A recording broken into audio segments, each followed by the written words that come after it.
Bon, du coup, ça y est, on va commencer cette autre séquence. On va pouvoir un peu phosphorer, on va avoir un temps d'échange autour d'un sujet qui nous est cher. Alors, je vais commencer par vous présenter nos deux invités intervenants. Donc déjà, on a Betty, qui est la secrétaire générale du SICO, syndicat interdépartemental du commerce de France, depuis 2016,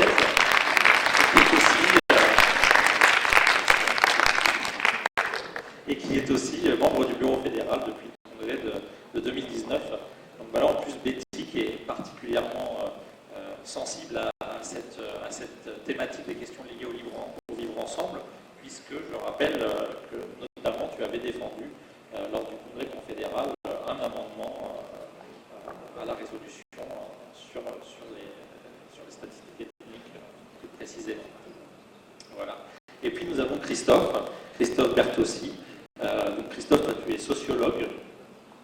Tu travailles avec la fédération depuis 2018 sur le dossier de vivre ensemble et tu connais plutôt bien notre organisation puisque dans le cadre de ce travail, depuis plusieurs années, tu as rencontré régulièrement des équipes de militants, des responsables syndicaux pour avancer sur cette question et pour nous fournir une analyse qu'on pourra dévoiler très prochainement. Voilà. Et puis, entre autres, tu es aussi, tu travailles à l'Institut Convergence Migration, pardon. Et donc, dans ce cadre aussi, tu as amené à aborder ces questions régulièrement. Donc, je vais revenir juste sur le contexte de cette table ronde, puisque au printemps dernier, nous envisageons un tout autre thème. On était parti sur la situation économique qui est découlée des décisions gouvernementales telles que les confinements successifs et les fermetures administratives de certains secteurs professionnels. Et l'été passant, on a vu arriver des sujets dans le débat public, des sujets, j'ai envie de dire plutôt même des polémiques, que ce soit sur le pass sanitaire, sur la vaccination, qui ont plutôt électrisé et même fracturé encore un peu plus la société française. Et à cela, ça ajoute aussi les prémices des prochaines échéances électorales qui sont pour le moment représentées par certains candidats, j'ai envie de dire même candidats polémistes, parce que maintenant la frontière est de plus en plus mince. Ils font et de la télé, et de l'entertainment, et de la politique. Et donc ces personnalités qui monopolisent de plus en plus les plateaux télé, les réseaux sociaux, afin de déverser des flots de démagogie et de fausses informations. Et cette actualité estivale s'est donc imposée à nous et comporte des enjeux qui sont incontournables quant à nos responsabilités et notre manière de peser sur l'élection présidentielle à venir. Voilà. Donc, pour commencer cette séquence, je regarde vers la régie. On va commencer par une petite vidéo, une très courte vidéo d'introduction, et on se retrouve juste après.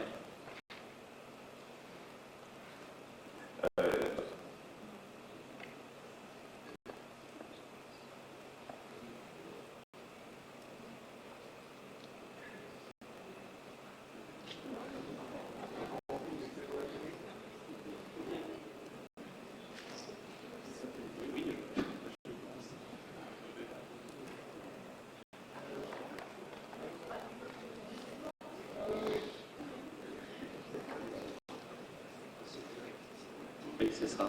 C'est exactement ça, les choix du direct.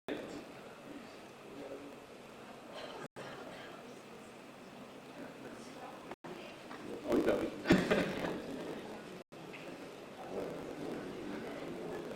Dans le phénomène d'Éric Zemmour, c'est que lui est bon. C'est-à-dire qu'il a un récit, il est puissant, il a une cohérence. Mais qu'est-ce qui fait son succès? C'est le vide qui l'entoure. C'est l'ère post-idéologique qui l'entoure. C'est l'absence de contre-récit face à lui. Et donc, finalement, le président Macron participe de ça. Il se laisse aspirer dans la gravitation autour du soleil Zemmour. Et ce qu'on a vu avec Donald Trump, et c'est pour ça qu'il se compare à Donald Trump, c'est que celui qui dicte l'agenda, celui qui l'agenda. Même si on le traite de facho, même si on fait du fact-checking, celui qui dicte l'agenda, à la fin, c'est celui qui peut gagner, parce que c'est sur ces thèmes que vont avoir lieu les élections. C'est ce que vous écrivez, les enfants de Voltaire et de Zola se sont tus pendant si longtemps que ceux de Barrès et de Maurras ont pris beaucoup d'avance. Oui, et en plus, Éric Zemmour, il a ce truc, il a de la culture. Donc quand il parle, on a l'impression que c'est l'histoire de France qui parle. Et moi, face à lui, j'ai l'impression qu'il y a des analphabètes. Et ça me fait mourir de haine et de colère. Pourquoi? Parce qu'en fait, l'histoire de France, elle est de notre côté, elle n'est pas de celui de Zemmour. Et finalement, nous, vous avez mentionné Hugo, alors on ne va pas parler de Hugo pendant l'émission, mais enfin, on est les enfants de Hugo, on est les enfants de Jaurès, on est les enfants de Blum, on est les enfants de gens qui étaient capables de s'inscrire dans une filiation incroyable. Quand Zemmour nous dit qu'on est hors sol dans nos combats, et nous, notre sol, c'est l'histoire de France, et on lui a laissé l'histoire de France. Et qui domine l'histoire en France, domine le présent et la politique. Vous savez ce que la première chose qu'a fait Napoléon III, juste la première chose qu'a fait Napoléon III quand il décide d'abolir la République, de tuer la République, eh bien, il ferme le pot de Michelet au Collège de France, parce qu'il refuse que l'histoire soit dite par les républicains. Et aujourd'hui, il faut reprendre un récit qui soit aussi français, beaucoup plus français même que celui de Zemmour, et qu'il l'enfonce, qu'il soit plus puissant, plus enthousiasmant que cela. Voilà, est-ce que l'histoire échappe aux républicains? J'aimerais déjà une petite réaction à chaud. Betty, on va commencer par toi. Merci Adrien de me donner la parole sur ce sujet. Effectivement, c'est un sujet sur lequel l'équipe du SICO a énormément travaillé, notamment en collaboration avec M. Bertossi. Et sur ces sujets-là, en fait, nous avons eu l'opportunité de pouvoir interviewer énormément de nos militants et réaliser qu'il était nécessaire de donner une place à ce type de débat dans nos syndicats. Nous nous sommes tellement focalisés sur les relais missions de nos mandatés ou de nos élus et dans l'accompagnement des problématiques qu'ils pouvaient rencontrer avec leurs employeurs ou leurs collègues qui étaient licenciés ou qui avaient des problématiques liées à leur activité, qu'on en a oublié que toutes ces questions de société, de vivre ensemble, impactaient de plus en plus notre entreprise et qu'il fallait donner une place au débat. Et effectivement, c'est dans ce contexte-là que nous avons travaillé au SICO et que nous avons aujourd'hui l'opportunité de pouvoir partager avec vous le fruit de nos observations et de notre analyse. Donc, lorsque je vois l'extrait qui est passé à l'instant, en fait, je ne peux que constater qu'il y a quelque chose de symptomatique aujourd'hui dans nos échanges et nos débats, qui est qu'en fait, on finit par s'approprier les mots et le champ lexical de ceux qu'on dénonce et à qui on ne veut absolument pas ressembler. Et ce que dit justement, ce que démontre aujourd'hui cette émission, cet extrait, c'est que effectivement le Front national, même s'il n'existe plus, il s'appelle le Rassemblement national, pour moi, comme je le disais justement, c'est un changement cosmétique, s'approprie des notions, des valeurs qui finissent par faire peur à la population à qui ces valeurs appartiennent. Elles appartiennent à la citoyenneté française. On ne devrait pas avoir peur d'avoir un drapeau bleu, blanc, rouge dans son jardin ou de chanter l'hymne national si on le souhaite, simplement parce que d'autres à qui on ne veut pas ressembler se sont appropriés ce champ-là. Et en fait, ce qu'ils dénoncent, c'est exactement ça. La dérive va plus loin, parce qu'aujourd'hui, on en arrive à ne même plus connaître notre histoire et accepter l'idée de l'histoire qu'on voudrait nous faire porter. Et ça, c'est inadmissible, parce que quand on connaît le passé de la France, quand on connaît, en fait, son passé colonial, son histoire même plus ancienne, on se rend compte que ce qui est propagé aussi bien sur les réseaux, qui deviennent de nouveaux médias et une nouvelle presse, on parlait d'invisibilité, mais là c'est une nouvelle presse visible et illégitime, et deviennent des réalités sans même avoir de fondement. Merci Betty. Et donc Christophe, tu es d'accord avec ça? On a un terrain à réinvestir au niveau des valeurs, au niveau des symboles. On a un terrain. D'abord, merci pour l'invitation. Je partage l'enthousiasme de Betty d'échanger sur ce sujet ici à Dunkerque.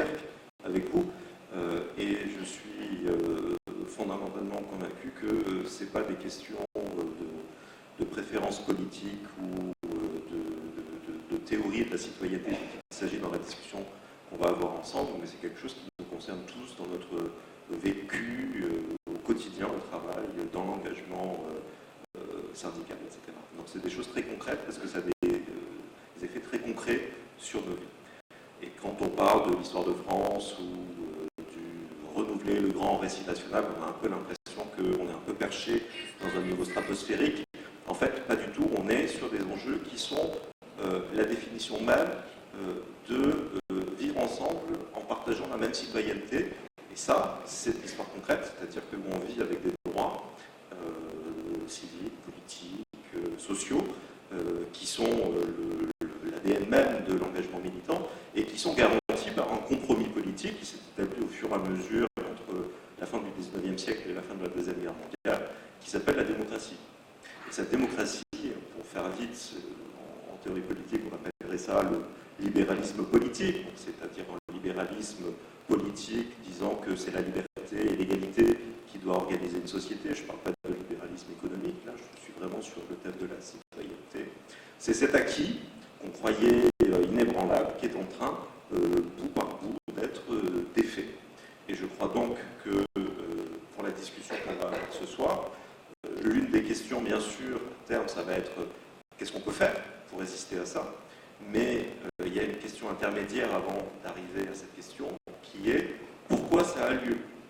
Qu'est-ce qui se passe précisément aujourd'hui qui fait qu'il y a des gens qui acceptent, sans s'énerver de trop, à renoncer à l'acquis de la citoyenneté, de la démocratie, du libéralisme politique, c'est-à-dire d'une société fondée sur le principe même de l'égalité et de la liberté. Les fameuses valeurs qui sont l'ADN de la CFDT.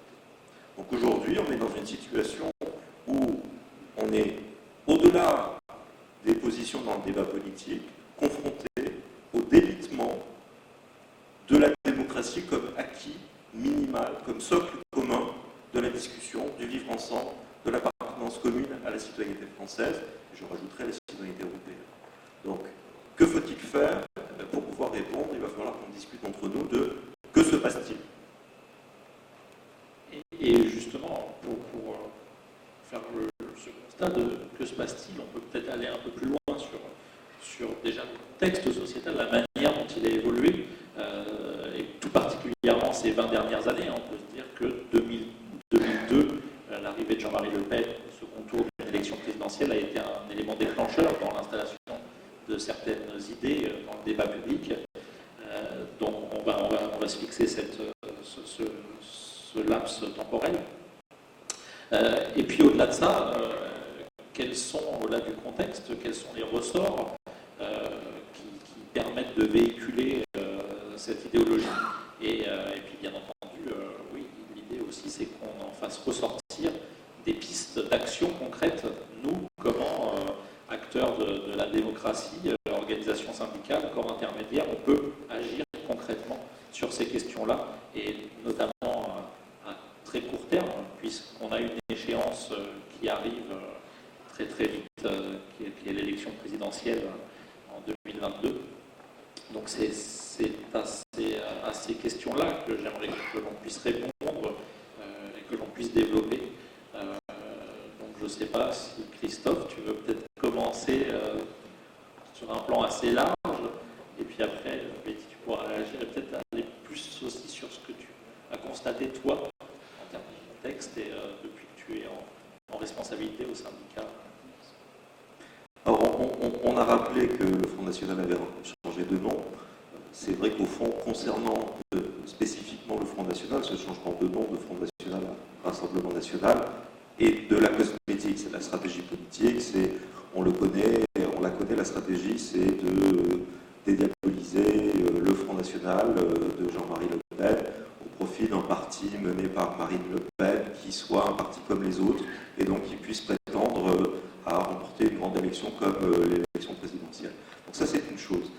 En même temps, si on se donne pour comparaison 2002 et la présence de Jean-Marie Le Pen au second tour de l'élection présidentielle, il y a 19 ans, je dirais qu'il y a une grande différence. C'est que à l'époque, en 2002, on a eu ce fameux front républicain. Tout de suite, il était inadmissible que Jean-Marie Le Pen ait des chances d'être élu. Et du coup, il y a eu ce suffrage de plus de 80% qui s'est porté sur Jacques Chirac. Il y a eu cette notion qui, à l'époque, était évidente que non, il y a une différence entre la politique normale et le Front National. Et je pense qu'aujourd'hui, on n'est pas du tout dans la même configuration. Je pense qu'il y a eu une évolution politique majeure au cours des 2 dernières décennies, avec une accélération très forte au cours du dernier mandat, depuis 2017, qui est que, d'abord, ces idées-là, le Front National n'est plus le seul épicentre politique qui porte ce discours. L'ultra-droite n'est plus l'épicentre du discours identitaire, d'exclusion, anti-immigré, contre le vivre ensemble, d'une certaine manière. Ça traverse aujourd'hui tout le spectre politique. Donc on n'est plus comme en 2002, le Front National versus les autres, on est un discours dont on doit donner la paternité au Front National, mais qui infuse, qui traverse les propos, l'essentiel du discours politique et public, quel que soit le positionnement idéologique à gauche, à droite, au centre. Donc on ne peut plus combattre un adversaire dès lors que la configuration même du terrain, du champ de bataille a changé. Et ça, je pense que c'est une évolution très importante. Donc, pour décrire la situation actuelle, comment est-ce que, en peu de mots, on peut y parvenir? Il y a 3 mots, moi, qui me sont venus lorsque je réfléchissais un petit peu en préparation, en venant dans le train depuis Paris tout à l'heure pour cette discussion de l'après-midi. Je pense que les mots importants sur lesquels je voudrais arrêter notre réflexion, c'est le mot réalité, c'est le mot nostalgie, et vous verrez, c'est un lien avec l'histoire, et on a parlé immédiatement d'histoire, c'était très présent dans l'extrait de l'interview de Raphaël Glucksmann, et c'est le mot émotion. Donc je voudrais m'arrêter là pendant peut-être 5 minutes, prendre le temps de m'arrêter sur réalité, nostalgie et émotion. Et vous allez voir que ces 3 mots, lorsque je vais les peindre par petites touches comme ça, vont donner à voir la grande différence qu'il y a entre aujourd'hui et 2002 et Jean-Marie Le Pen et le Front National de l'époque. Réalité d'abord. Réalité, je pense qu'une des grandes différences par rapport à il y a 20 ans, c'est qu'aujourd'hui, on n'arrive plus à se mettre d'accord sur ce qui est vraiment la réalité vraie. Ou pour le dire d'une autre manière, il me semble que la réalité est située ou remise au rang d'une opinion comme les autres. On disait avant, mais attendez, je ne suis pas d'accord avec vous parce que la réalité est celle-ci. C'était un peu le moteur de l'opposition au Front National jusqu'à il y a peu. Aujourd'hui, lorsque vous avez quelqu'un qui dit, mais attendez, la réalité est celle-ci, vous avez en face quelqu'un comme Isabelle Lévy, Zemmour, qui disent, attendez, ah oui, on peut ne pas être d'accord. Donc c'est-à-dire que la réalité n'a plus cette autonomie par rapport à une opinion, la réalité c'est une opinion parmi les autres. Pourquoi c'est important? Parce que la réalité, au fond, elle a une fonction dans le mécanisme de la démocratie. La réalité, c'est un peu un gardien, c'est un contrôle. La réalité, elle est une vertu critique. Quand quelqu'un dit une bêtise, on lui dit, mais attends, la réalité n'est pas du tout celle-ci. Donc, lorsqu'on dit que la réalité n'est plus qu'une opinion, lorsqu'on peut ne pas être d'accord avec la réalité et qu'on a le droit, parce que finalement c'est ça la démocratie, eh bien, on retire entièrement la fonction critique de gardien de l'espace démocratique, de limite à toutes les bêtises, à toute la démagogie, à toutes les fake news qu'on peut entendre. C'est pour ça, et là je rejoindrai peut-être Glucksmann lorsqu'il dit que le fact-checking ne sert à rien, parce que la réalité n'est plus le monument massif qui tenait encore la différence entre ce qui est vrai et ce qui est faux. Aujourd'hui, le vrai ou le faux, c'est une question de préférence d'opinion idéologique. Et je pense que là, c'est le premier changement majeur qu'on a, si on regarde la période d'organisation depuis 20 ans sur l'organisation du débat. Sur les 2 autres aspects, je vais être très bref. Nostalgie.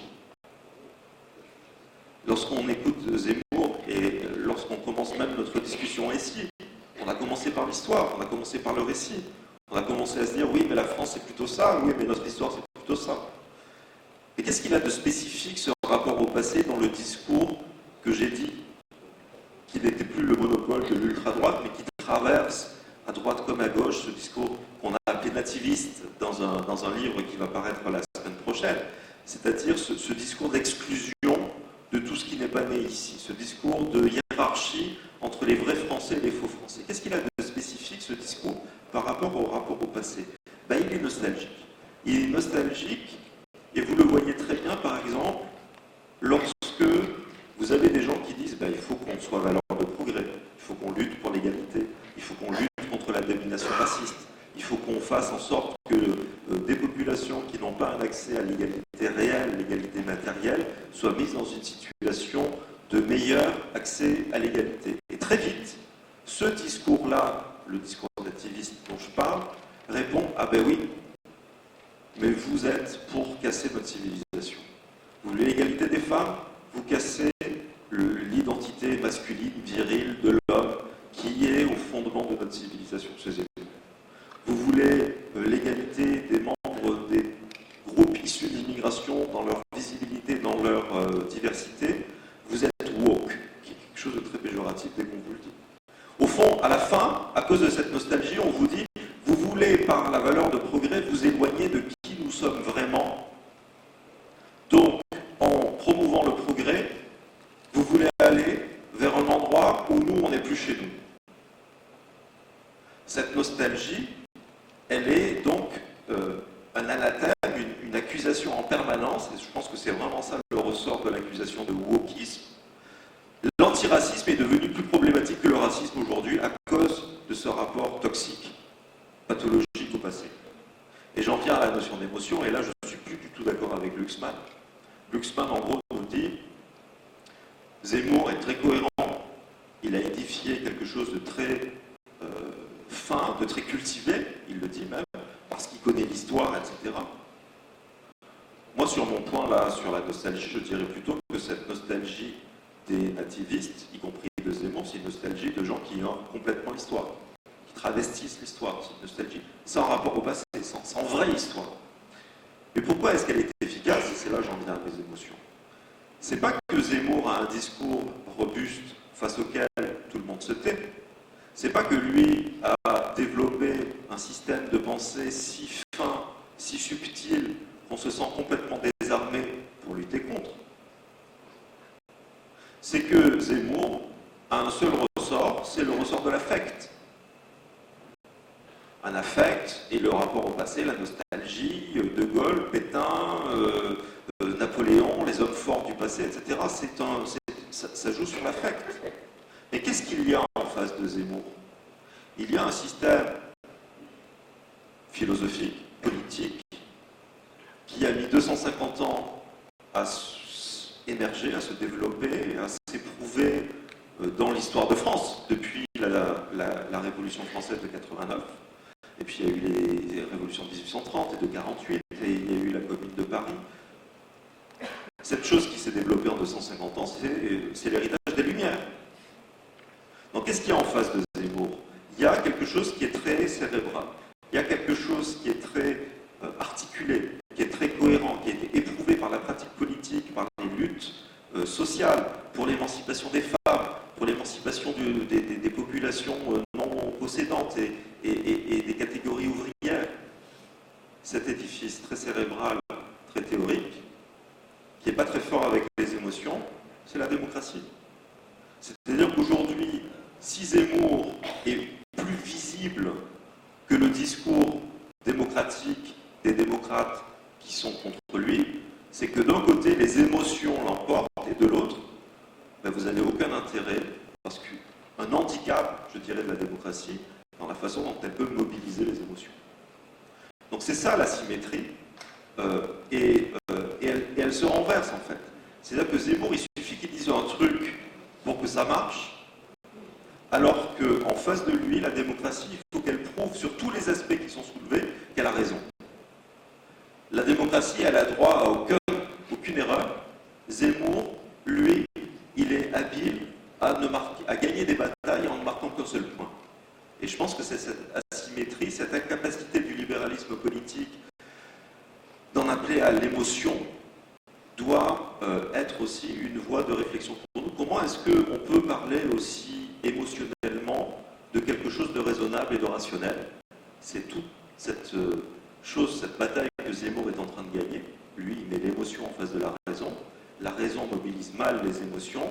Il faut trouver une manière médiane pour dire que, et je trouve qu'on l'a très bien entendu dans les prises de parole des différents syndicats, zut, c'est un enjeu de justice sociale, c'est un enjeu d'équité, c'est un enjeu d'égalité, c'est un enjeu de rapport à des systèmes de domination et d'inégalité, de hiérarchie sociale, dans le marché du travail, dans l'entreprise, etc. Il y a des réformes qui rognent les droits. Il y a quelque chose, la démocratie, ça nous appartient. Et c'est peut-être dans ce discours, la démocratie, c'est nous, face à un Zemmour qui dit, nous, c'est l'identité nationale du passé. Quel passé? Je parlais de nostalgie tout à l'heure. C'est le passé d'avant l'immigration, mais ce passé d'avant l'immigration, il n'a jamais existé.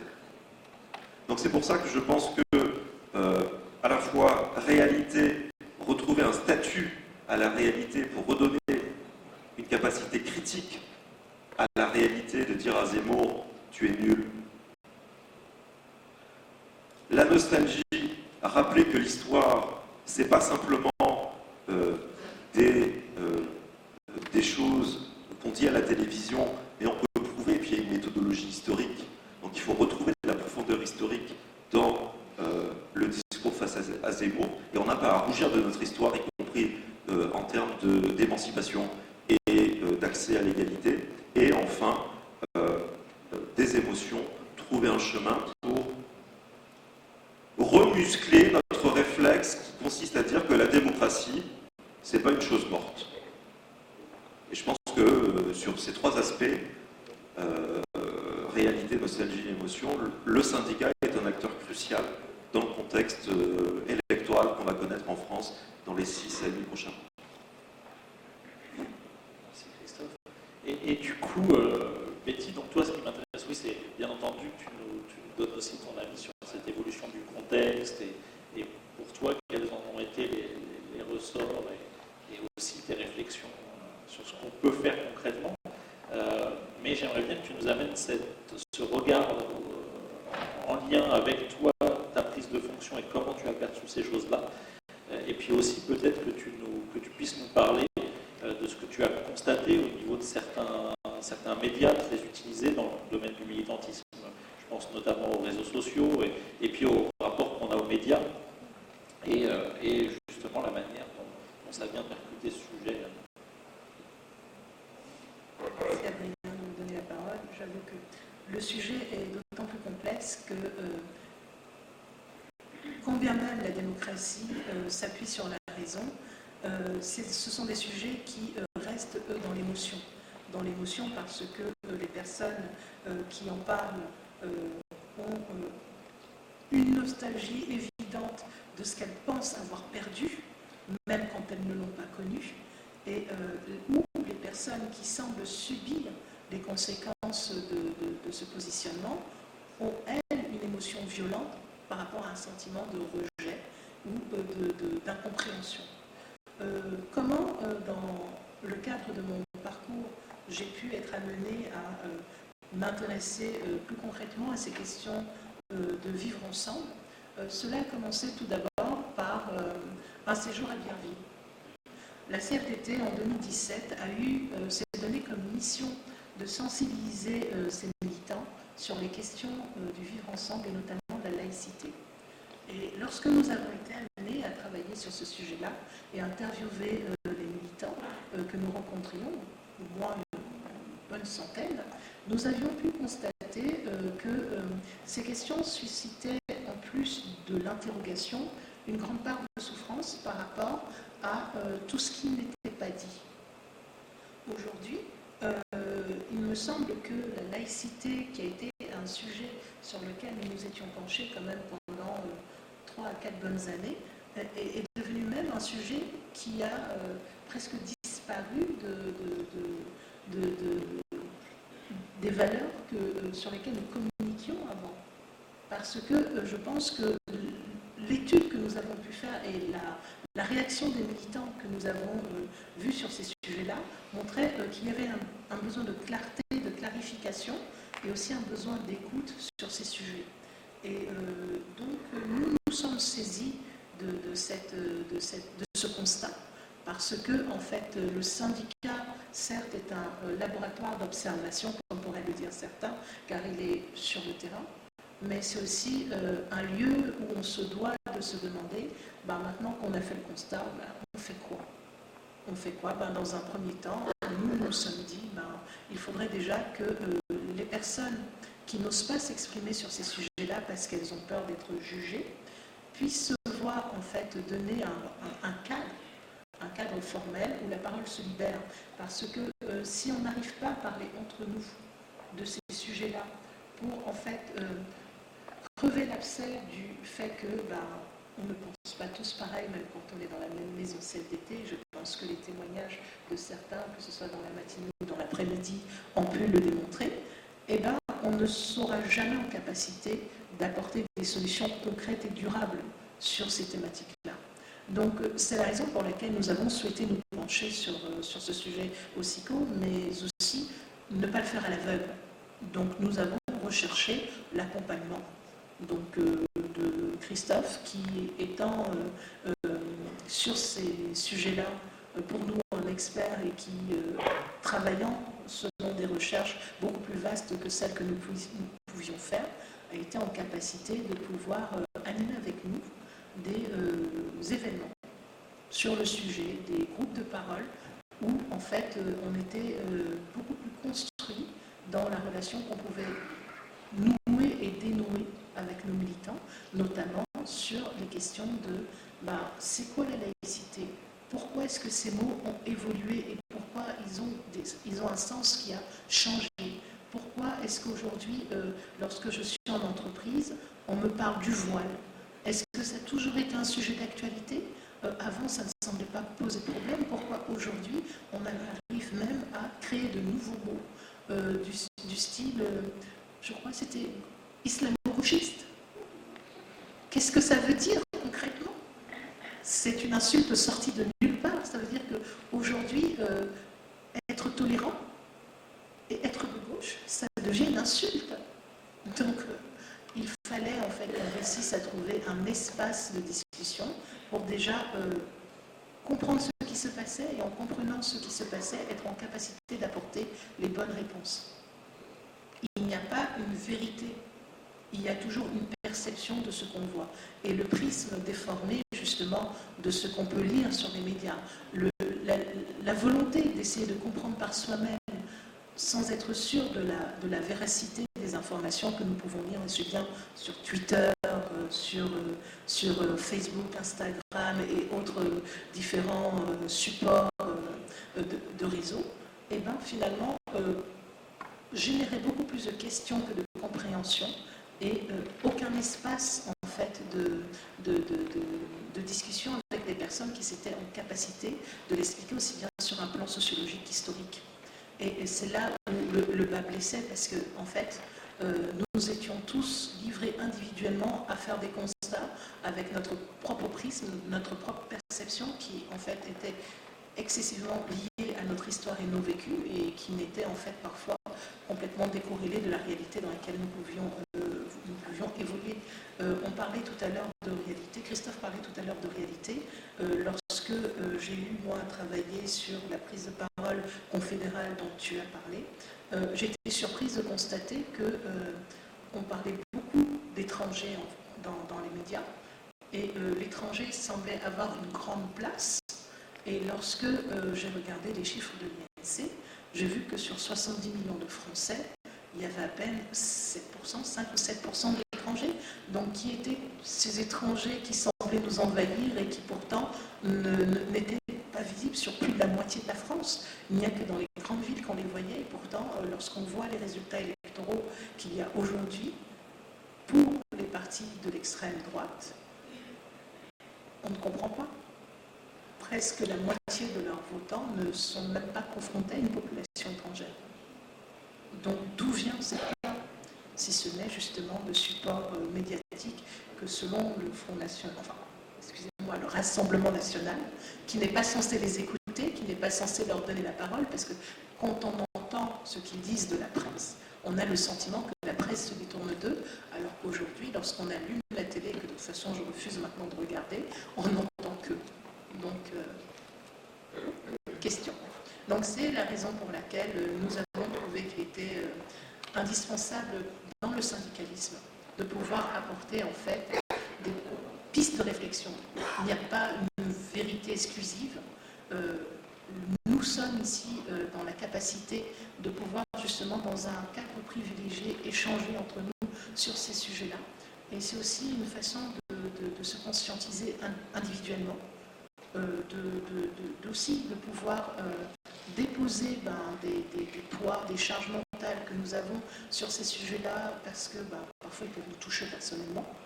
Et c'est aussi une façon d'avoir une écoute, mais également d'écouter ce qui peut être dit sur ce sujet. Donc voilà, je pense que c'est un peu le cheminement que nous avons pu avoir dans le syndicat, et moi personnellement en tant que responsable de la structure sur ces questions. Et je dois avouer que l'équipe avec laquelle je travaille m'a fortement accompagnée, soutenue et partagé en fait la même vision, et je pense que c'est pour ça que nous avons été en capacité de mettre en place les événements dont tu as parlé et qui continuent d'ailleurs à ce jour, comme a pu le dire Maud ce matin. Merci Béni. Justement, j'aimerais qu'on puisse aller encore un petit peu plus loin et affiner un peu la question, puisque Christophe, toi, en tant que sociologue et dans le cadre du travail que tu mènes avec la fédération, tu as pu assister à des échanges avec des militants CFDT sur des questions qui peuvent vite tomber dans de la polémique et comment justement tu as perçu ces échanges et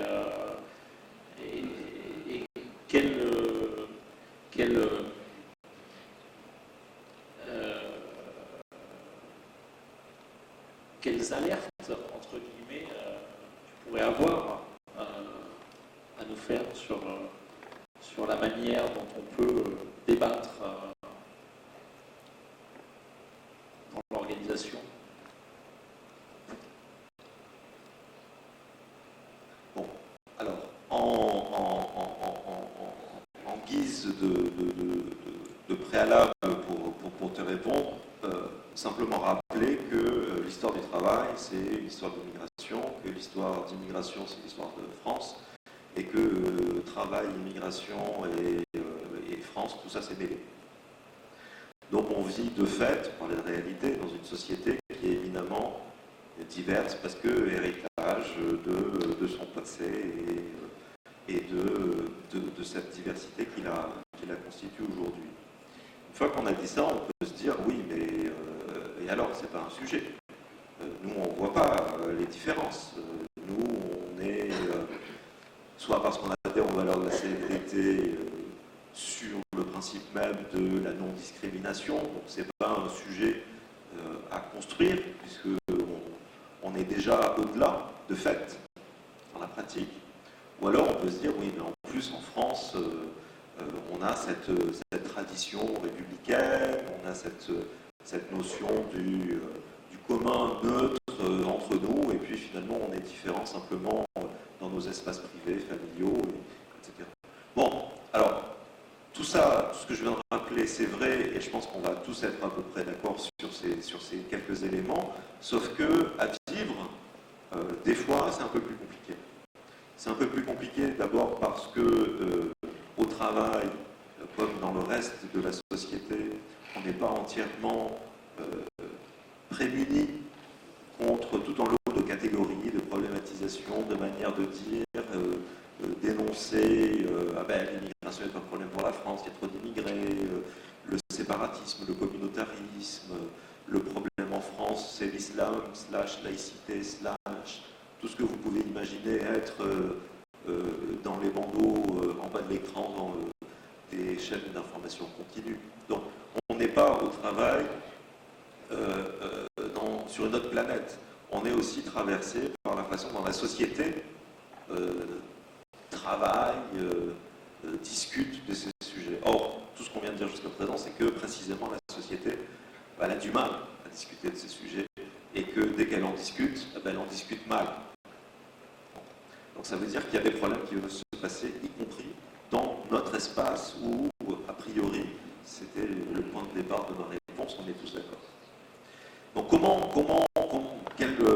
quelle forme ça prend? Alors, premier élément, je dirais que, et ça je l'ai beaucoup appris avec le SICO, avec HTF, avec également le SFP, tous ces syndicats avec lesquels j'ai eu la chance de travailler sur la question du vivre ensemble depuis 3 ans maintenant, je me suis rendu compte à quel point il n'est jamais inutile de poser le stylo, de poser la montre, de prendre du temps un peu entre soi pour parler des choses qui fâchent. C'est-à-dire ce qu'évoquait Betty tout à l'heure en expliquant qu'elle avait mis en place des moments d'animation, en fait, elle a fini par dire que c'était des moments de prise de parole, c'était des moments très très précieux parce que quand ça reste latent, ça reste problématique, et quand on en parle, eh bien on entend beaucoup de choses. On entend de l'incompréhension sur mais pourquoi on parle de ces sujets. On entend des vécus parfois douloureux, en disant mais pourquoi on parle de moi de cette manière. Et d'en parler, de reprendre l'ouvrage, de se dire on est entre nous, on est bienveillants, parlons-en dans ce moment privilégié qu'on partage entre nous, ça fait du bien. Et ça je l'ai vraiment appris. Donc il n'y a jamais trop de moments pour poser le stylo, la montre et se parler des choses qui fâchent, parce qu'on sort de là où on a échangé, on a appris beaucoup de choses qu'on ignorait des ressentis des autres, dans un sens comme dans l'autre. La deuxième chose que j'ai appris, c'est qu'on a beau être convaincu par l'importance absolue des valeurs de la CFDT, et même être capable parfois de les énumérer dans une liste et même dans l'ordre qu'on peut trouver sur les papiers qui sont remis à Virviers.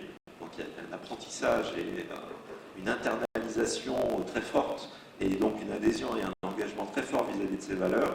Il n'empêche que ce n'est pas toujours simple d'être autant opposé à l'inégalité qui concerne les femmes, à l'inégalité qui concerne les personnes sujettes à des handicaps ou à des personnes qui, pour des raisons d'orientation sexuelle ou pour des raisons d'appartenance à une religion. C'est-à-dire que ce que je vois souvent, c'est que, mais bien sûr on est antiraciste, bien sûr on est contre toutes les formes de discrimination, mais bon, la laïcité, et là, dès qu'on a dit le mot laïcité, je prends que cet exemple, on repart sur de l'énoncé qui est produit pas dans le cadre de l'entreprise, pas dans le cadre de la cellule, pas dans le cadre du syndicat, mais qui est produit sur la chaîne d'info. On est contaminé, si vous voulez, par le débat public. Eh bien, ce que j'ai appris, c'est que cette contamination rend très difficile quelque chose qui est déjà très compliqué, c'est d'être fort sur la lutte de toutes les formes d'exclusion, quels que soient les motifs de discrimination. Il n'y a pas à accepter une discrimination à l'encontre de quelqu'un en raison de l'appartenance à une religion, de son orientation sexuelle, de son genre, etc., etc. Et mettre tout ça ensemble sur le même pied, c'est très compliqué. On va pouvoir dire la priorité, c'est de lutter contre l'islamophobie. Et se dire qu'il y a des gens qui sont trop laïcards. Et les gens qui sont désignés comme laïcards vont dire oui, mais c'est parce que moi je considère que l'égalité homme-femme est primordiale. Ou que je dois défendre l'égalité des minorités sexuelles. Vous voyez, donc on tisse, on navigue comme ça entre des catégories qui ne nous appartiennent pas, parce qu'on les importe du débat public, qui nous prennent au piège, parce qu'on ne sait pas vraiment comment s'en démêler, qui nous éloignent des valeurs de la CFDT, mais qui sont très concrètes, parce que concrètement, j'ai des émotions aussi. Et je réagis à des vécus que je comprends ou que je ne comprends pas. Et arriver à mettre sur le même plan la lutte contre l'islamophobie, contre la misogynie, contre l'homophobie, etc., toutes ces luttes qui sont toutes aussi importantes les unes que les autres, c'est quelque chose qui, vu d'en haut, je dirais d'un point de vue politique, est très difficile à résoudre,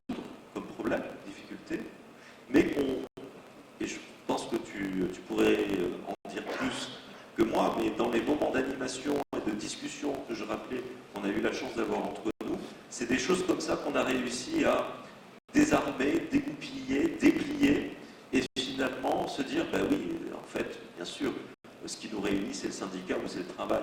Le reste, il faut qu'on se nettoie de ça parce que ça nous fait mal, mais ensemble, on peut trouver la solution, le remède à cette souffrance. Bien entendu, oui, et on va prendre des temps ensemble, la montre en posant nos stylos, je pense, dans les mois à venir, pour continuer de traiter cette question-là. Avant de passer à des échanges avec nos amis dans la salle, Betty, j'aimerais que tu nous fasses aussi un retour sur, à l'issue de ces événements que tu as fait au niveau du SICO, en partenariat aussi avec d'autres syndicats, c'est ça, sur une édition ou sur les deux éditions, de voir un peu quels sont les retours et la perception qu'ont eu les militants de ces temps-là. Comment ça a été ressenti et les réactions que ça a générées. Bah, écoute, en fait, dans un premier temps, c'était assez surprenant parce que pour une fois, on ne recevait pas nos militants pour leur parler de sujets qui les concernaient certes dans leur mission ou dans leur rôle, mais on les rencontrait pour qu'eux nous parlent d'eux. Et donc déjà, c'était une dynamique qui était complètement différente et à laquelle ils n'étaient pas habitués. Nous avons fonctionné en plusieurs étapes. Il y a eu un temps d'interview dans laquelle certains ont accepté d'être filmés pour présenter des témoignages et illustrer un peu les débats qu'on pouvait avoir autour des sujets de discrimination, de laïcité et autres. Et lorsqu'on écoutait ces témoignages, ils étaient pleins d'émotions, c'était vraiment des partages intimes et qui nous ont permis, dès le moment où on passait le cap de l'émotion pure, de rationaliser certains schémas et modes de fonctionnement. Et souvent, ce qui ressortait de ces discours, c'était que, confrontés à toutes ces difficultés que pouvaient susciter les luttes contre les différentes discriminations auxquelles chacun avait pu être confronté, qu'elles soient raciales, qu'elles soient sexistes, qu'elles soient syndicales ou autres, le lieu où ils ont pu avoir soit de l'écoute, soit de l'accompagnement, soit de l'aide, lorsqu'on devait montrer dans la partie comment vous avez pu vous défendre face à cette situation, eh bien, était systématiquement le collectif, le syndicat. Et là, on a compris qu'effectivement, quand on sort de toute la partie de l'influence médiatique, de l'émotionnel, et qu'on commence à rechercher des solutions, ces solutions-là, on peut les trouver en se rappelant pourquoi déjà nous sommes ici ensemble, en essayant de comprendre ce que ça signifie qu'appartenir à un collectif, en quoi le collectif peut nous soutenir ou nous aider, et comment en fait, en réussissant à s'appuyer sur les uns ou les autres, ne serait-ce que dans le cadre de l'échange, simple échange et de l'écoute, sans jugement, on pouvait réussir en fait à déconstruire certains schémas de protection, donc de murs, de véritables murs psychologiques ou barrières émotionnelles dans lesquelles certains s'étaient figés. Et ce qui pour eux a été vraiment libérateur, c'est d'avoir été en capacité d'être confrontés à un militant CFDT qui les a écoutés et qui a pu petit à petit libérer leurs paroles et voir ce qu'ils pouvaient faire pour les aider. Et donc c'était vraiment ça, et la plupart des personnes que nous avions interviewées d'ailleurs nous ont dit que soit elles avaient été personnellement confrontées à la situation et ça les avait poussées par la suite à se syndiquer et à venir vers ce collectif qui avait su être à son écoute, à leur écoute, ou tantôt elles et ils étaient des militants qui avaient eu, même s'ils n'avaient jamais fait eux-mêmes individuellement l'objet de discrimination, eu à en fait accompagner des personnes qu'ils ont pu aider. Et chacun en fait ont réussi à faire ce lien sur la nécessité d'en parler, de ne pas rester seul et surtout de se faire accompagner, et que la place du syndicat dans cet accompagnement pouvait être centrale et essentielle. Donc il y a ça, et puis bon, il y a aussi le fait qu'on a réussi à mettre des images, des notions, sur des mots qui pensaient être, qui étaient souvent entendus mais jamais réellement compris. On a évoqué, Christophe a évoqué tout à l'heure le mot woke. Je pense que si on demande à l'Assemblée ici présente ce que signifie le mot woke, ils l'ont probablement entendu, mais qu'est-ce que ça leur renvoie comme réalité? Beaucoup ne sauraient pas répondre, et pourtant ils ont une intuition de ce que ça pourrait signifier. Ça vient du mot anglais qui veut dire révèle, c'est la conscientisation du fait d'être traité différemment. Et c'est la lutte contre le fait d'être traité différemment. Et ce slogan qui avait été pris aux États-Unis suite à l'affaire George Floyd a fini par avoir un sens qui est devenu contraire en Europe, alors qu'au départ, c'était dire non, je suis conscient de qui je suis réveillé face aux discriminations auxquelles je suis confrontée, et je dis non. C'était ça le premier sens du mot woke. Et en fait, le fait de pouvoir se retrouver dans le collectif, accompagné de personnes intéressées par ces questions et d'experts qui pouvaient mettre aussi des mots et une histoire sur l'idée qu'on se fait de beaucoup de choses qui ne sont en fait que de la perception, de l'impression, du sentiment, et pouvoir rendre ça réel, concret, et ça a aidé beaucoup de personnes à se dire, en fait, je pensais que c'était ce que je vivais, mais en réalité, je ne vivais pas ça de la manière dont j'aurais dû, parce que c'était pas vrai. On m'a imposé une réalité qui n'était pas la mienne. Et il y a eu aussi beaucoup de ça. Donc, du coup, être en capacité d'aider les personnes à mettre des mots sur ce qu'ils vivent, sur comment trouver des solutions avec le collectif pour déconstruire ce qui, dans l'entreprise, peut devenir anxiogène, parce qu'on a eu des témoignages qui portaient surtout que ce soit la discrimination raciale, comment tu es investi dans ton entreprise et tu te retrouves confronté à des propos dépendants, insultants, seulement du fait de la couleur de ta peau. Je pense que le témoignage du copain sur la propreté, les métiers de la propreté, on a travaillé justement avec le syndicat SFP francilien, on a travaillé avec les copains d'HTR qui eux-mêmes ont confirmé les situations qui parfois pouvaient être désastreuses en termes de vivre ensemble dans leur métier. Et ceci existe également dans le commerce, dans le transport. On a des employeurs qui ont des comportements différents. Une copine parlait dans son témoignage ce matin de la salariée avec qui on a fait, non c'est un copain, à qui on a fait signer une lettre de démission parce qu'elle ne savait pas lire le français. Il y a aussi encore beaucoup de choses à reconstruire tous ensemble sur ces sujets-là, parce qu'on a tendance à oublier qu'il y a le racisme contre lequel on lutte au quotidien, qui est celui qu'on décrit par le biais du Rassemblement national ou d'un Zemmour qui nous illustre bien. Mais il y a également une forme de racisme ordinaire qui est liée à des préjugés ou à des méconnaissances que chacun de nous portons en nous, en fait. Ne serait-ce que parce que quelqu'un ne parle pas notre langue, on va se dire, ou on va avoir une vision d'elle, de quelqu'un qui est inculte ou incapable, parce qu'elle ne parle pas la même langue que nous, et ignorer le fait qu'elle parle plusieurs autres langues étrangères que nous ne comprenons même pas.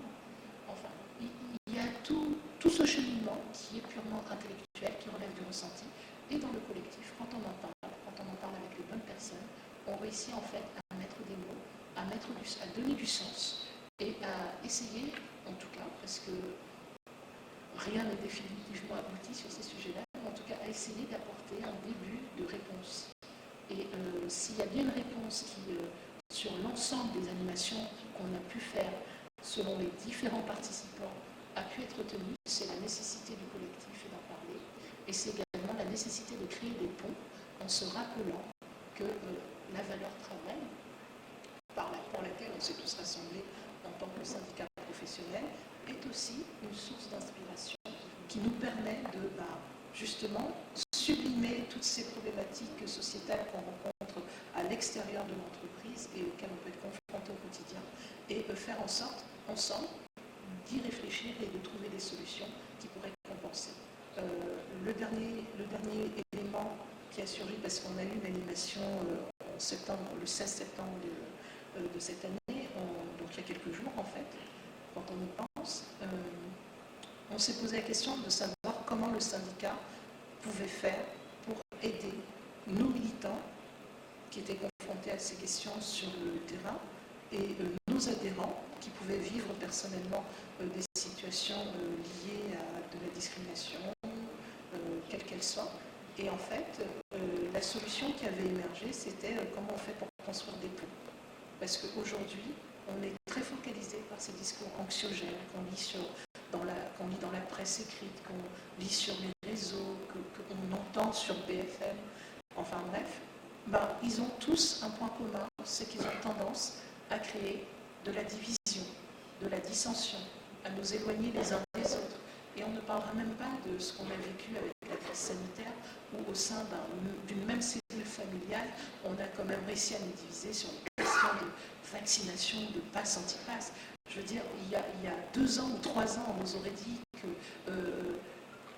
des enfants et leurs parents ou des couples entre eux pourraient être divisés par le fait de se vacciner ou de devoir avoir un pass pour aller s'asseoir à une terrasse de café. On aurait rigolé, mais aujourd'hui c'est la réalité à laquelle on est confronté. Et donc du coup, comment en fait on traverse tout ça? La seule solution qu'on a trouvée, c'est de se dire qu'on devait construire des ponts. Et aujourd'hui, on en est à, ok, on a fait un constat, on doit trouver des solutions. Construire des ponts, ok, on va les construire comment? Donc voilà où on est l'état de notre réflexion.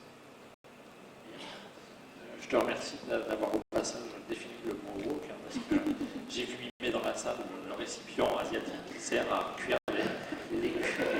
la viande. Voilà, on n'est bien sûr pas de cela. Donc maintenant, la parole est à vous dans la salle. Si vous avez des questions, même des témoignages sur le sujet, je vois déjà deux mains qui se lèvent. Donc on va vous passer le micro, si vous pouvez vous présenter avant de poser votre question. Merci. Il faut que je me lève ou je reste?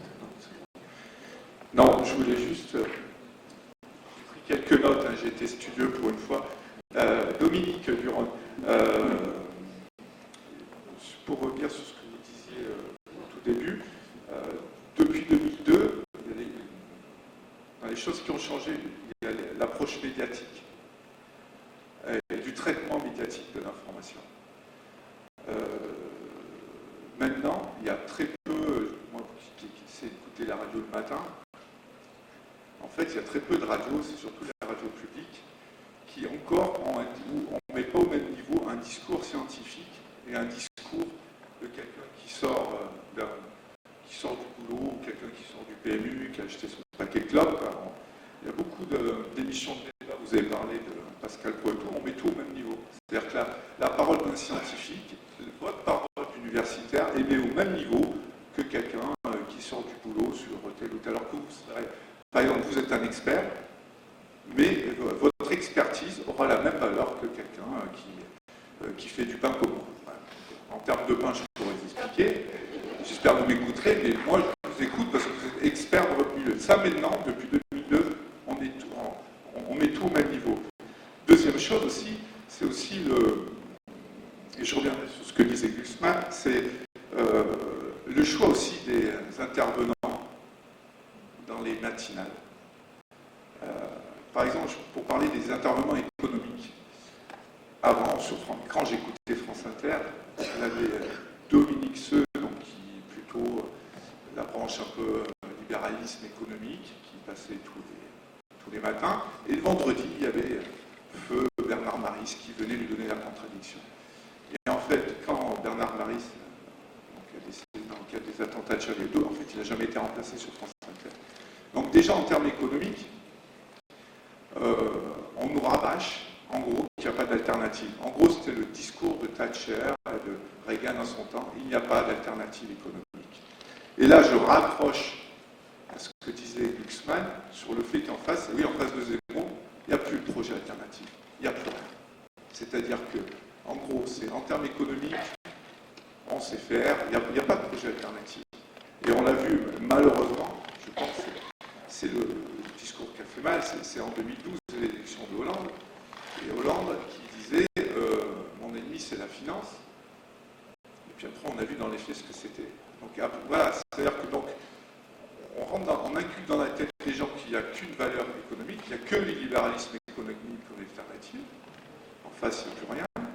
Et dans le même temps, on met tout au même niveau, ce que je veux dire, les expertises. C'est-à-dire que maintenant, même dans le cadre du vaccin, moi j'ai essayé à ma noble, dans mon magasin, essayer de déconstruire des choses sur le vaccin, en essayant de donner des vidéos. Il y a des youtubeurs qui ont fait du super boulot, comme un peu Ozon Posé, tout comme ça, où tout ce qu'ils disaient c'était sourcé. Et j'ai fait un peu d'études, hein, très peu, mais le peu d'années que j'ai passé à la fac, on nous appelait, j'ai au moins appris à sourcer ce que je disais. Sourcer tout en d'où ça vient, d'où tu parles, qu'est-ce que c'est. Maintenant, on ne fait plus cet effort intellectuel, c'est terminé. Non, on met tout au même niveau. Et dernière chose, c'est que, effectivement, ce qui est intéressant, ce que tu disais, Betty, ce qui peut nous raccrocher, effectivement, c'est le travail, c'est ce qu'on vit au travail. Parce que ça, qu'on soit noir, blanc, arabe, juif, pas juif, athée, voilé, pas voilé, c'est qu'on a les mêmes conditions de travail, par exemple, là au champ. Voilà. Et ce qui peut nous rassembler, c'est ça. C'est pouvoir créer un projet collectif dans notre entreprise, se battre pour plus de moyens. C'est des choses comme ça qui peuvent effectivement créer des ponts entre les gens. Mais en même temps, je reviens une dernière fois aux médias, mais on ne parle plus de ça. On ne parle pas des conditions de travail, on ne parle pas de la partage des richesses.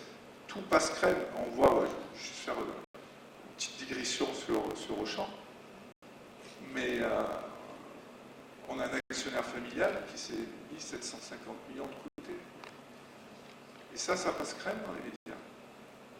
Alors que tous les copains l'ont dit, là, à la tribune, on était deuxième ligne, effectivement, on a bossé, on n'avait rien, on s'est démerdé avec les directeurs quand ils voulaient bien travailler avec nous. On nous a envoyé au charbon sans rien. Et la reconnaissance que dalle, et dans le même temps, on a des actionnaires familiales, et Carrefour soit la même chose, qui s'enrichissent. Et dans les médias, on n'a pas le droit au débat là-dessus. On n'a pas un débat de fond là-dessus, on n'a pas un débat sur les conditions de travail. En gros, on n'a pas un débat sur ce qui pourrait rassembler les gens. Donc, voilà. Et donc, tant qu'on n'aura pas un projet alternatif, quand il n'y aura pas quelqu'un qui mettra sur la table où on sera acteur, parce qu'en fait, c'est Zemmour actuellement qui dicte l'agenda, comme disait Glucksmann. Il dicte l'agenda et les médias rabâchent. Et en face, malheureusement, à l'heure actuelle, il n'y a pas de projet alternatif. Il y aurait un beau projet, par exemple, là, c'est sur la transition écologique qui rassemble les jeunes. Ça, non. Même ça, on a maintenant les quelques écolos, après, il suffit qu'ils aient une parole un peu disgracieuse, ils deviennent islamo-gauchistes ou des trucs comme ça. Donc du coup, on tue le débat. Mais moi, je m'interroge, je voudrais qu'on ait une parole aussi sur le traitement médiatique. Je sais bien que c'est un peu, sans entrer dans le débat qui appartiennent des médias, mais de manière factuelle, sur comment les médias traitent l'info. Et même sur France Inter, par exemple, ou France Info, parce que c'est les deux dernières vraiment radios où on a le droit d'écouter encore un discours scientifique, enfin d'experts, de véritables experts. Parce que les autres radios, les autres télé, BFM, je ne parle même pas de CNews, où maintenant c'est à la limite, avec René, on va au bar, on suit, on connaît tout sur quoi, mais c'est la même chose. Un débat d'alcoolique, quoi. Enfin, non, mais c'est vrai. Et encore désolé pour les alcooliques, j'en suis un, mais bon, ouais. Voilà, c'est juste, en tout cas, très bon débat et très bonne réflexion, Betty. Merci.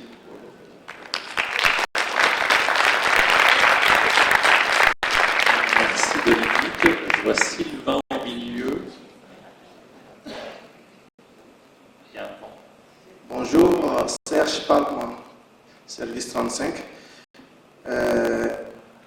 Monsieur Christophe Bertozzi nous a parlé des trois mots, réalité, nostalgie, émotion.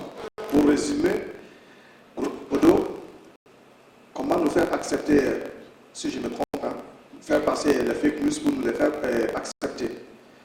Et quand on revient à ces trois mots, et quand je vois la sortie des... Je ne vais pas prononcer son nom parce que ça lui donne beaucoup d'importance. Pour moi, la réalité, quelqu'un qui veut la réalité, ce n'est pas celui qui veut avoir raison. Et quand on voit son agissement, c'est quelqu'un qui a tout à raison. Pourquoi dire les prénoms? Parce qu'il a un prénom qui est Eric, et pas le nom de famille Zemmour. Zemmour, Si on doit bannir ça aussi, je pense qu'il sera dans le lot de ceux qui n'ont pas de nom en consonance français. On est d'accord ou pas? Donc, s'il est vraiment intellectuel, comme il le dit, et que nous ne sommes pas vraiment des tarés, il devait dire et le nom et le prénom. Là, on sera tous logés au même enseigne. Ça, c'est clair. Et secondo, pourquoi aujourd'hui les médias, c'est comme mon collègue vient de le dire, on vient de sortir de la crise. Et comme il y a les élections, il n'y a que Zemmour. On parle d'augmentation du prix du gaz, on n'a pas de solution. Le chômage, on n'a pas de solution, mais quand Eric dit un mot, allez, c'est parti. Est-ce que c'est le seul problème de la France aujourd'hui? Est-ce que quelque part nous ne sommes pas complices de ce monsieur-là? Merci.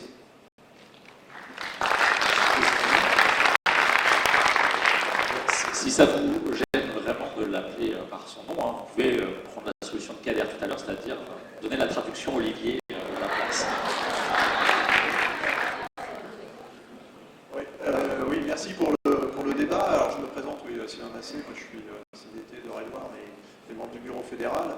Alors ça a été un peu évoqué comme piste. La question c'est de savoir si du côté du camp démocrate, ce qu'on n'a pas perdu finalement, c'est, et je parle aussi pour le militantisme, c'est la capacité d'indignation. C'est-à-dire que, bon, c'est qui est cher à Stéphane Hessel, hein, c'est, voilà, quand on entend parler effectivement d'immigration en ces termes, ou voilà, qui ose dire aujourd'hui, non, voilà, doit accueillir effectivement les immigrés parce que les crises économiques, les crises mondiales, la guerre, etc. Qui ose le dire aujourd'hui? Enfin, on ne le dit pas. Alors, le problème, c'est peut-être qu'on a perdu aussi notre faculté, voilà, parce qu'on est tous d'accord ensemble, c'est-à-dire que les valeurs de la CFDT, on les connaît, on est censé tous les avoir avalées, partagées, comprises, etc. Mais ça nous évite peut-être de le dire, enfin de nous indigner. Alors l'indignation, c'est pas forcément la colère. Hein, s'indigner, c'est oser effectivement dire non, ce que vous dites, je ne l'accepte pas. Moi, il y a un truc qui m'a vraiment indigné ces derniers jours, c'est quand j'ai entendu Marine Le Pen qui dit voilà, on va réformer, mon programme c'est de réformer la Constitution pour instaurer la préférence nationale. Donc, réformer la Constitution pour instaurer la préférence nationale, ça veut dire qu'il faut retirer toute la partie de référence aux droits humains, notamment à l'égalité qui ont été promulguées pendant la Révolution, etc. Donc, elle dit ça et personne ne lui oppose, simplement c'est scandaleux.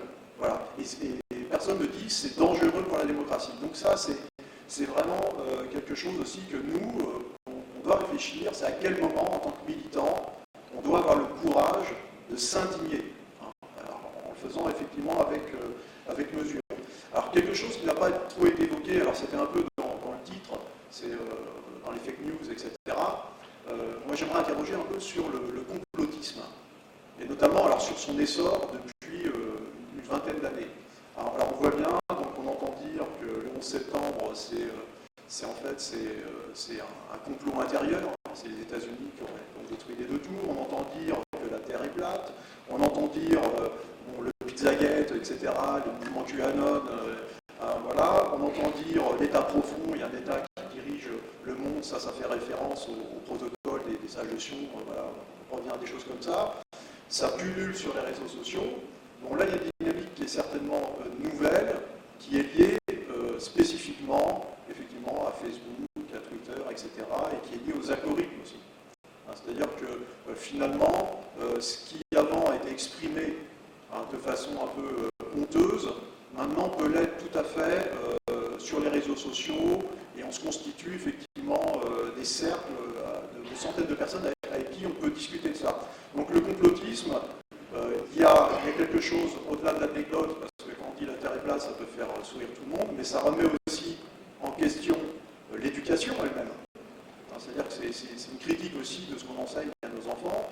Donc voilà, je voulais avoir un peu une réaction par rapport à ce pullulement en fait, du complotisme depuis ces 20 dernières années. Voilà, merci.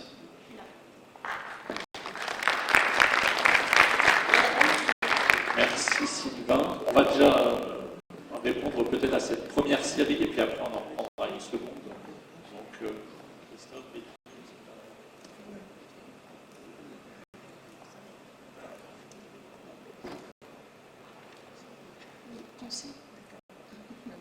Tu as la difficulté. D'accord. Dans les trois questions, enfin dans les trois interventions, j'ai eu en fait à noter deux questions. Je vais commencer par la fin parce que c'est pour moi plus confortable. Lorsque, Sylvain, tu parles de complotisme, de fake news, et tu dis que c'est un élément qui manque, c'est vrai qu'en fait, on a volontairement pas abordé ce sujet-là, bien que lorsqu'on parle de médias, c'est quelque chose qui en fait entièrement partie, tout simplement parce que je pense qu'il était intéressant que ce sujet-là vienne du public, car effectivement, lorsque tu parles du fait que les réseaux sociaux nous enferment du fait d'une logique informatique dans le même univers que celui des recherches que nous effectuons sur les moteurs de recherche, c'est une réalité et c'est une réalité qu'on en entretient, mais la problématique est qu'on ne se pose pas plus de questions que ce qu'on a envie de voir ou de lire. On aime aussi être rassuré, et la nature humaine est faite ainsi. Nous fuyons le danger, nous recherchons à être rassurés. Et lorsque nous évoluons dans ces univers qui sont totalement virtuels et qui encore rebondissent sur ce que disait Christophe, sur la notion de réalité qui se confronterait à une raison qui est plus liée à la démocratie, et bien effectivement, on entretient des fantasmes qui nous rassurent. Lorsqu'on parle de fake news, de complotisme, ce qu'on doit garder en tête, c'est que ce sont des espaces qui sont aujourd'hui occupés parce qu'il y a une liberté dont on est en train de s'approprier, c'est celle de devenir nos propres médias.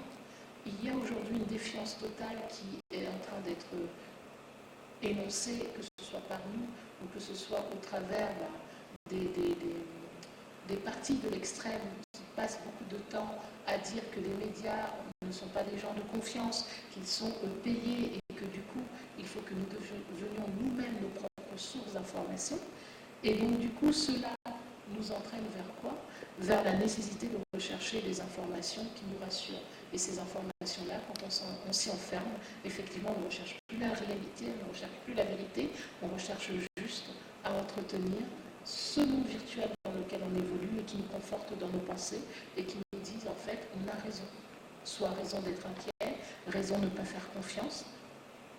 Et ça, aujourd'hui, ça confirme justement ce que disait Glusman, c'est qu'on va se retrouver en fait dans une situation où on se réapproprie les mots, les termes, les modes de pensée d'un univers qui n'est pas le nôtre et qui est celui, lorsque je reprends les médias, il ne faut pas leur faire confiance, la presse est contre nous, le gouvernement nous trompe, mais en réalité ce sont des propos qu'on a déjà entendus depuis plus d'une quarantaine, cinquantaine d'années.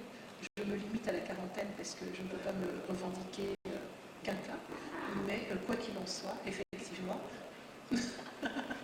on les entend d'où? On les entend des partis de l'extrême droite. Et en fait, la réalité, le triste constat qu'on peut faire, et c'est pour ça que le débat qu'on a aujourd'hui est d'autant plus intéressant, c'est que la population que nous sommes, que nous soyons qui on est, qu'on ait notre vécu, notre passé, notre raison, notre moralité, nos valeurs, et bien aujourd'hui, on s'est réapproprié des schémas de pensée qui n'étaient pas les nôtres avant et qui sont des schémas de pensée habituellement portés, et ça ouvertement, par les partis de l'extrême et de l'extrême droite. C'est là où je veux en venir. Pour ce qui est donc de la question qui a été posée juste avant, oui, non, tu avais aussi parlé de notre incapacité à s'indigner. Oui, notre capacité à s'indigner, je pense qu'aujourd'hui, lorsque nous écoutons les médias, lorsque nous écoutons les dialogues, les échanges que nous pouvons avoir entre nous, on se rend compte que chaque fois que nous avons un discours qui est un discours de défense de nos valeurs, de tolérance, et bien systématiquement, ces discours-là sont dévoyés. On nous dit qu'on est trop angélique, on nous dit que nous sommes des islamo-gauchistes, on voit même à confondre la notion de complotisme avec si tu ne penses pas comme pense la pensée générale, ça veut dire que tu es contre la pensée générale, donc tu es forcément à exclure. Et ça, ce sont des schémas qui sont des schémas dangereux et qu'on retrouve encore une fois dans les modes de fonctionnement que nous dénonçons depuis des années concernant l'extrême droite. Je pense que ce sont pour moi les 2 points que j'avais notés sur la question. J'oublie peut-être un autre point, je laisse Christophe intervenir. Bon, ce que je vais dire va faire écho directement à ce que Betty vient de dire. Je pense que c'est moins un débat qu'une discussion. Hein. On est tous d'accord, et je pense que avec la salle aussi. Lorsque j'ai insisté pour dire qu'on était sur le même niveau, la réalité et différentes opinions, c'est un peu ce que je voulais dire aussi sur il n'y a pas d'expertise, puisque l'expertise de la réalité ne pèse pas plus lourd que l'opinion développée dans le moment même du show télévisé. Donc il y a quelque chose pour comprendre la situation actuelle et l'évolution actuelle qui est certainement une sociologie, une analyse aussi économique des modes de production de l'actualité et de l'information. Il n'y a qu'à se rendre compte qu'il y a beaucoup moins d'investissement dans les enquêtes de fond et que le rôle de l'envoyé spécial qui va fouiller ces dossiers a été remplacé par celui de chroniqueur, éditorialiste dans les studios des chaînes d'info. Donc l'enquête n'a plus un statut en soi, à part l'opinion vaut autant. Et je pense que c'est un vrai retournement qui est très important. Et quand on met du coup sur le même niveau opinion et réalité, on se rend compte de ce que vous disiez, monsieur. Effectivement, il y a un lien entre cette relativisation de la réalité et notre capacité à nous indigner. C'est dans le même temps, c'est ce que j'ai essayé de dire tout à l'heure en parlant peut-être de déréalisation de la critique. C'est-à-dire que si la réalité vraie n'existe pas et qu'on peut tous débattre de n'importe quoi, n'importe comment, n'importe quand, à ce moment-là, qu'est-ce qu'on critique? De quoi on s'indigne? Je pense que donc on est en train de toucher du doigt à quelque chose, une évolution, un processus qui est beaucoup plus vaste que le rôle des médias, qui est une évolution de peut-être une culture politique qui, à mon avis, est une évolution vers la sortie du cadre démocratique tel qu'on l'a connu jusqu'à présent. Mon deuxième point, c'est de dire que autant il y a un lien entre notre capacité à mobiliser la réalité et notre capacité à nous indigner, moins on peut mobiliser la réalité, moins on peut s'indigner, autant il y a un lien entre ce que vous disiez sur l'expertise et cette idéologie qui veut que tout ce qui est étrange parmi nous est un étranger de l'intérieur. Les immigrés, des étrangers de l'intérieur, fussent-ils nationaux. Les musulmans, des étrangers de l'intérieur. On a connu d'autres époques historiques où on a défini des étrangers de l'intérieur. Mais là, on est en train de dire qu'on ne peut plus se sentir chez nous, en raison de leur présence. Leur présence est une contestation de notre mode de vie, de nos valeurs, de notre identité profonde, etc. Tous les discours qu'on n'aime pas ici. Mais du coup, on n'est plus dans le racisme ou la xénophobie.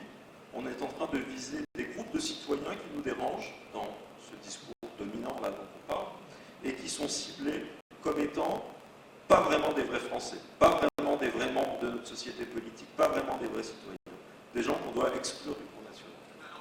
La nouveauté, c'est qu'aujourd'hui, en plus de cela, on s'attaque à ceux qui ont été traditionnellement finalement les alliés. Qui sont les alliés de l'antiracisme et des groupes issus de l'immigration qui ont grandi dans la société française et qui sont partout? Il y a une mobilité sociale ascendante. C'est cette histoire aussi de l'immigration française.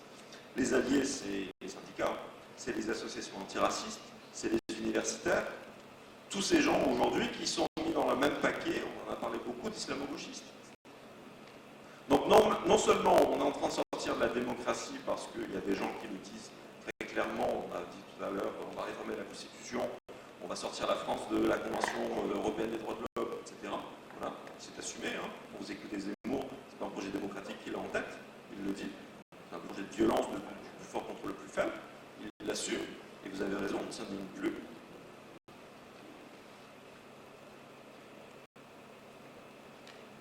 Mais je crois qu'il existe une cohérence idéologique là-dedans, qui est ce qu'on a appelé le nativisme, cette volonté de définir un corps national défini sur l'ancienneté d'une identité fantasmée. Les gens qui nous contestent sont trop récents parmi nous, ils nous empêchent d'être nous-mêmes, il faut les exclure. Et les intellectuels, les experts, sont non seulement mis en cause parce que finalement une opinion de pro, ça vaut 3 thèses de sciences politiques à la Sorbonne, ça c'est une chose, mais en plus les intellectuels sont suspects. Les chercheurs sont suspects, les experts sont suspects d'être vendus à la cause immigrationniste, multiculturaliste, c'est tout ce que vous imaginez. Donc il y a quelque chose de très cohérent là qui se met en place, qui n'est pas simplement de l'agitation du spectacle sur les chaînes d'info. Et pour finir, ça crée un défi, je pense, important pour le camp des démocrates et des progressistes. Et donc, ça met un défi politique fondamental pour un acteur comme la CFDT aujourd'hui. Qu'est-ce que je veux dire par là? C'est qu'on a fait la comparaison à qu'est-ce qui se passait il y a 20 ans et aujourd'hui. Bien sûr qu'il y a 20 ans, on luttait déjà contre l'extrême droite. Mais la nouveauté aujourd'hui, c'est que, à cause de ce que je viens de décrire là, de cette volonté d'exclure du camp national les gens qui sont des nationaux et qui nous dérangent parce que ce n'est pas des bons nationaux, et tous les islamo-gauchistes qui les environnent, on est en train d'expliquer qu'il ne faut plus être tolérant vis-à-vis de plein de gens. Il ne faut plus être tolérant vis-à-vis de musulmans qui ont des stratégies communautaristes. Mettez tous les guillemets d'usage et rajoutez 10 guillemets à tous les mots que je viens d'utiliser. Il ne faut plus être tolérant vis-à-vis du wokisme. Hein, et pas pour faire sauter tous les guillemets. Donc il ne faut plus être tolérant parce qu'on a été trop tolérant dans le passé et que notre tolérance a créé les problèmes que la démocratie, nous dit-on, doit combattre aujourd'hui. Le communautarisme, le wokisme, le spécifisme, le particularisme, le féminisme radical, etc., etc. Donc on nous dit qu'on ne peut plus être tolérant et que la seule manière d'être progressiste, c'est d'être intolérant aux intolérants. Il est où le basculement? Le basculement, il est qu'il y a 20 ans, être progressiste, ça voulait dire être tolérant. La tolérance et le progressisme allaient main dans la main.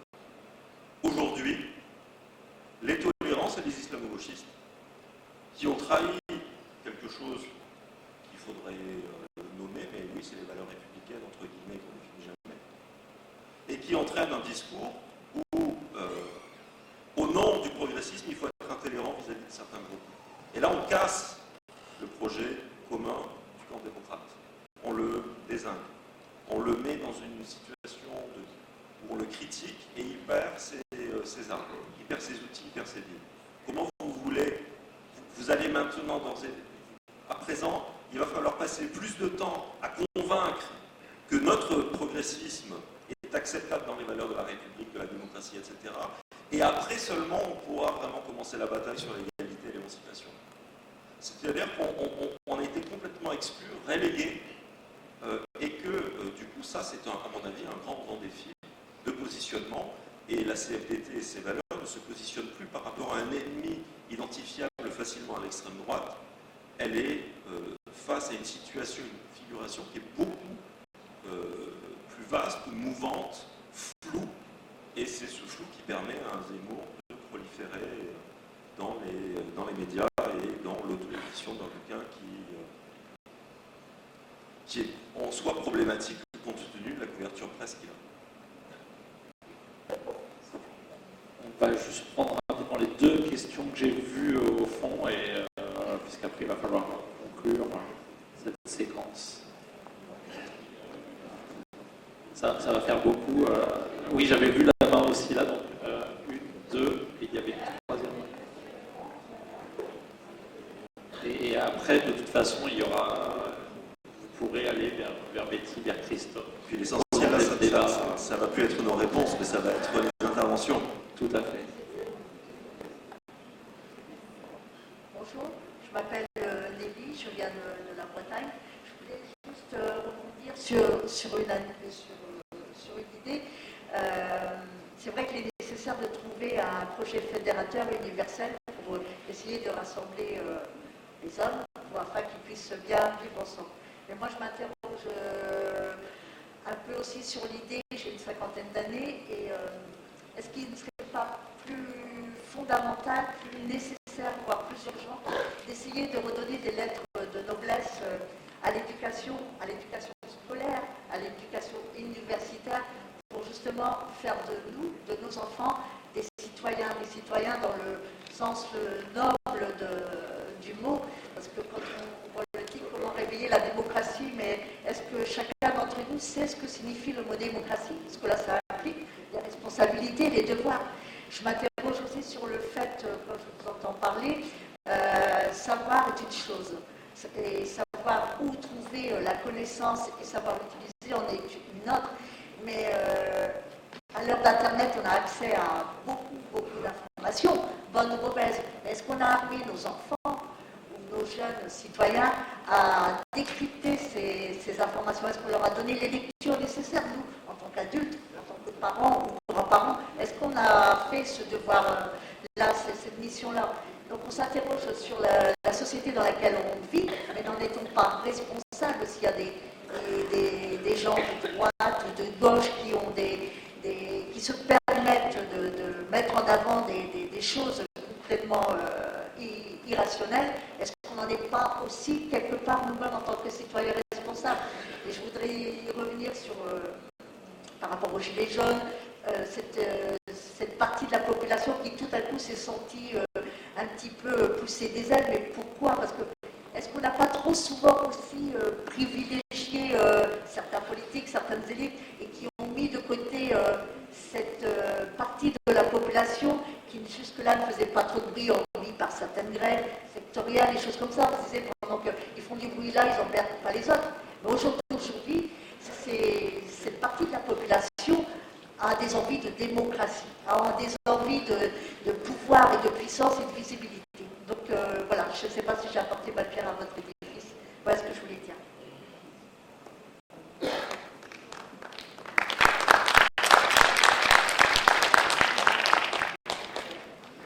Bonjour, alors Franck de Mademoiselle.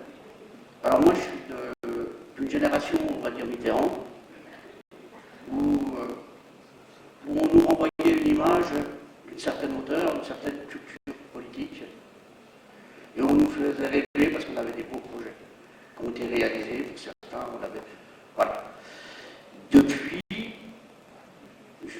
on peut noter que nos politiciens ont vraiment baissé au niveau culture, ils se sont même rabaissés à la vulgarité. Dans les débats politiques, ils se coupent la parole tout le temps. On parle même plus de leur programme d'ailleurs. Ils nous font plus rêver.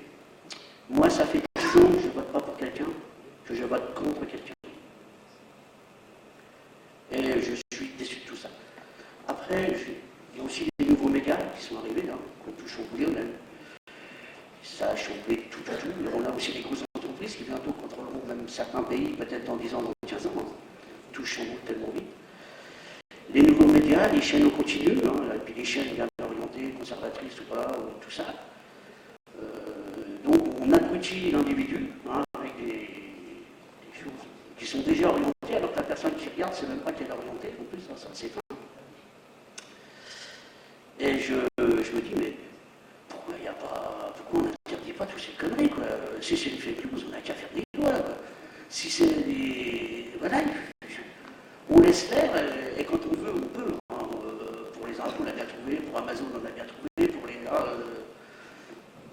je ne sais pas pourquoi on laisse faire des... On voit Trump aux États-Unis qui disait des tas de bêtises tous les jours. Et on laissait faire, quoi. Je me dis, mais c'est pas possible qu'un homme politique puisse dire autant de bêtises sans que ça soit interdit. C'est pas possible. Ça va nous arriver demain. C'est déjà arrivé, mais ça va nous arriver. Pourquoi on ne protège pas la démocratie de tout ça, quoi? Parce que c'est ça l'enjeu. La démocratie, elle est tellement fragile, elle est tellement bienveillante que c'est un piège presque. Voilà, c'était ça.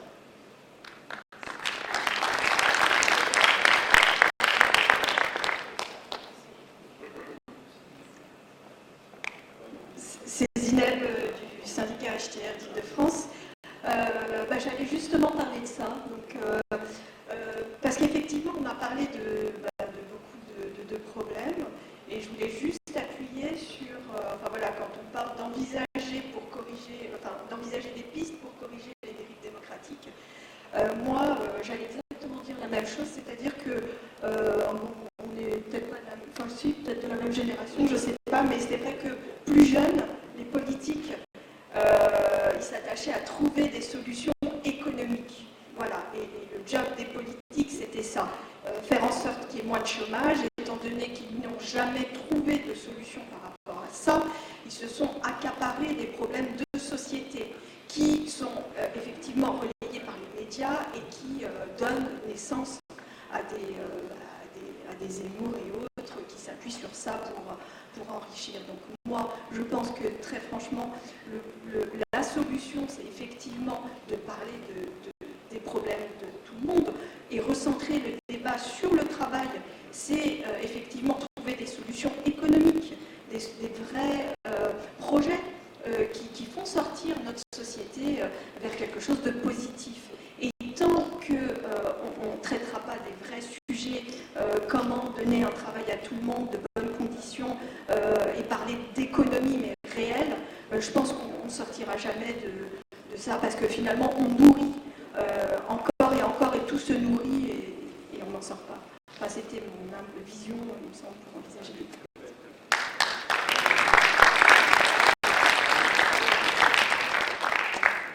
Et du coup, la dernière intervention. Maria Ramos, syndicat des services du Limousin. Moi, la démocratie, je vais utiliser réalité, nostalgie et émotion. Elles peuvent être détournées de leur valeur. Moi, je suis pleine d'émotions. Quand au nom de la démocratie, on met en danger des vies. Moi, en même temps, je suis nostalgique du temps où ce mot voulait dire la liberté d'expression, respect des pensées, d'opinion, etc. Ainsi, la réalité aujourd'hui, c'est que la démocratie est détournée par les politiques et lui fait dire tout ce qu'on veut. Il me semble que dans le droit de l'homme, la liberté de chacun commence où se termine celle des autres. Et c'est là que nous tous avons la difficulté de chacun de la faire vivre actuellement. Voilà, c'est tout ce que je veux dire. Bien, merci beaucoup. On doit conclure ce temps d'échange. Déjà, merci de vos interventions dans la salle, participation au débat. Merci beaucoup à nos invités qui sont disponibles physiquement et intellectuellement pour répondre avec nous. Juste si vous voulez prolonger votre réflexion autour de cette thématique, alors on a trois livres à vous conseiller. 3 livres écrits par Christophe et un particulièrement en collaboration avec un parlementaire français et un chercheur des Pays-Bas. Donc on ne va pas avoir le temps de développer sur ces livres, mais je vous invite aussi à aller vers Christophe, vers Betty, si vous avez envie d'échanger davantage sur ces questions-là. On a Citoyenneté à la française, voilà, qui est le plus ancien des 3. Il y en a un autre plus récemment, vous avez pu le voir dans Information, qui était les mots et les choses de l'immigration en France, très intéressant. La manière dont les mots se sont installés, certains mots se sont installés dans le débat public ces dernières décennies. Et puis celui qui est à paraître, qui paraîtra la semaine prochaine, c'est ça, voilà, le 7, nativisme. Christophe a évoqué le terme à plusieurs reprises, donc si ça vous intéresse, vous pouvez venir vers nous et puis de toute façon on communiquera sur ces ouvrages. Donc merci beaucoup. Et puis, sur les démarches qui ont été mises en place par le SICO en partenariat avec d'autres syndicats et Christophe et d'autres intervenants, notamment Marc Robert, vous pouvez aller sur le Twitter SICO-CFDT ou sur le site internet du syndicat où vous aurez des informations sur ce qu'étaient ces temps-là. Voilà, merci beaucoup. Je vais maintenant appeler Bruno Serpent.